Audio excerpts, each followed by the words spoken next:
আঙ্কেলের লেবু কত? 20 টাকা করে একটা একটা। ও আচ্ছা, 4 পিস 20 টাকা।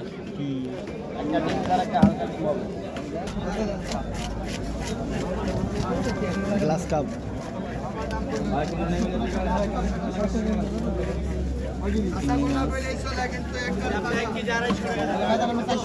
দুশো রাখো, 1 কেজি নিয়ে নি। কাঁচাগোল্লা কইলেই চলে। বাগদা চিংড়ি, চিংড়িটা কাঁচাগোল্লা কইলেই চলে কইলাম। খেয়াল করে দেখে কিনেন। ওই যে লাইলরিকা, লাইটরা বলে যেটা হাইব্রিড। দামাদামি করবেন না, আমি একটু দাম করতেছি। শেষ করবো তো বলে দেন একদম। যদি 79 টাকা কোন হইতো না, 80 টাকা ধরতেছি। খালি শেষ করার লাগে দিলাম একদম। আমরা আরো মাছ দেখবো, কারণ আজকে অনেক বড় বড় মাছ দেখবো আজকে। অনেক বড় একটা মাছ দেখতে পাচ্ছি। এই যে আমরা দেখতেছেন কাতলা মাছ, কাতলা মাছ অনেক বড় একটা। যদি আপনাদের ভালো করে দেখাতে যাই, আসলে অনেক আমার ক্যামেরায় স্ট্রেট করতে পারতেছে না, আসলে অনেক বড় মাছ এটা। আমরা যদি দেখানোর চেষ্টা করি, আপনারা যদি এখানে লোকেশন নিতে চান, তাহলে আপনারা যারা নতুন উত্তরাতে আসতে গেলে আপনার উত্তরা এয়ারপোর্টের থেকে রেলওয়ে স্টেশন পার হয়ে সোজা গলি দিয়ে হেঁটে আসতে হবে। আসলেই আপনারা এখানে আসতে পারবেন, যারা আপনারা নতুন আর কি উত্তরায়। মাছের আর উত্তরা চিনেন না, আমারও ফার্স্টে এরকম হইতো। মনে হয় মাছটা প্রেগনেন্ট আর কি।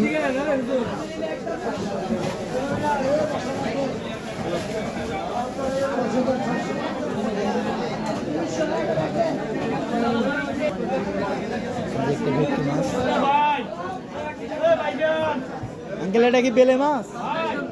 এই যে বেলে মাছ, পুঁটি মাছ, 500 মাছ। সাইডে ওই মাছটা আমি নাম জানি না আসলে। এটা হচ্ছে বেলে মাছ। আঙ্কেল এই মাছটার নাম কি আঙ্কেল? এটা আমি ফার্স্ট টাইম দেখতেছি। রূপসাদা না? এই যে রূপসাদা মাছ দেখেন, দেখতে আসলে যতটা সুন্দর, খাইতেও যাচ্ছে বেশি সুন্দর ইলিশ। এই যে আমাদের ঘেরের বাগদা মাছ, আসলে আমাদের ঘের থেকে যেটা তোলা হয় এটা আমরা চিনি খুব। আমরা দক্ষিণ অঞ্চলের মানুষ, আমরা এটা চিনি খুব। সাতক্ষীরার মানুষ এটা প্রচুর পরিমাণে চিনি, যেটা এক কথায় বললে। এই যে বিশাল বড় এক রুই মাছ আমরা দেখতেছি, বিশাল বড় এক রুই মাছ। আঙ্কেল এই মাছটার নাম কি আঙ্কেল? হ্যাঁ, চিতল মাছ। এই যে দেখেন কত বড় একটা চিতল মাছ। এই আনুমানিক ওজন হবে আপনার 4 কেজি, 4 কেজি। এই সাইডে যে মাছটা রুই মাছ, এর ওজন হবে প্রায় 4 কেজি, 4 কেজি 4.5 কেজি রুই। দেখেন কত বড় একটা মাছ। আসলে দুইটা মাছ, রুই মাছ অনেক বড়। আসলে মাছটা দেখে অনেক ভালো লাগছে। রুই মাছ আনুমানিক ওজন হবে আপনার 8 কেজি, 8 কেজি ওজন হবে। মাছটার ওজন 8 কেজি হবে। এই যে বাংলার ঐতিহ্যবাহী পাঙ্গাস মাছ।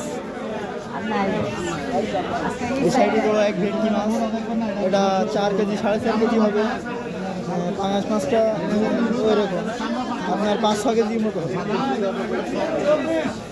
এই যে দুইটা ভেটকি মাছ আছে দেখতে পাচ্ছেন, 4 কেজি 4.5 কেজি 5 কেজি। ওই যে গলদা চিংড়ি দেখেন, আর কিছু দেখেন গলদা চিংড়ি।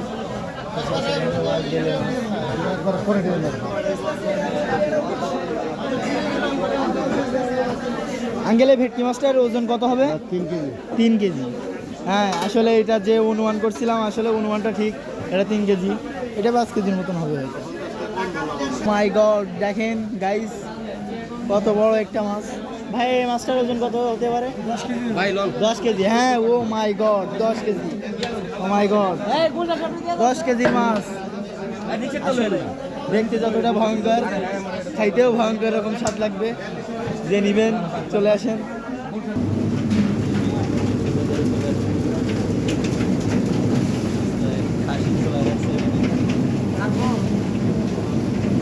আমরা একটু দেখতেছি। হ্যাঁ, তাহলে আমরা আপাতত আটা কিনলাম। এবার আমাদের সবজি কিনতে হবে। একদমই ওটা নিলে একদম 90 টাকা ওটা নিলে 60 কিনে দাম 80 টাকা ধনে পাতা কত করে? 100 গ্রাম 50 আর 100 গ্রাম 40 100 গ্রাম 50 আর 100 গ্রাম 40 কেন? দেন বাসে 100 গ্রাম 40 আর 100 গ্রাম 25 কেন বা? 50 100 গ্রাম আর দোকানদার কই? 40 হ্যাঁ দোকানদার কই? আছে বাড়িতে আছে হ্যাঁ? বাড়িতে গেছে দেশে গেছে করে দিয়ে গেছে। বাইক না আরে দেখছেন, যেটা আমরা গ্রামে না খাইতে পারলে ফেলাই দেই, 220 কিনা দাম আবর্জনা ভেবে ফেলাই দেই, সেটা এখানে 50 টাকা শ দিতেছে। আসলে রিয়ালাইজিং করতে হবে বিষয়টা। আসলে আমরা যদি এখন ভাবতেছি যে আসলে যে ধনেপাতাগুলো নষ্ট করছি এতদিন, এগুলা যদি থাকতো তাহলে এখন বড় লোকে যেতাম ঢাকা শহরে। কয়টা ফেরত দিমু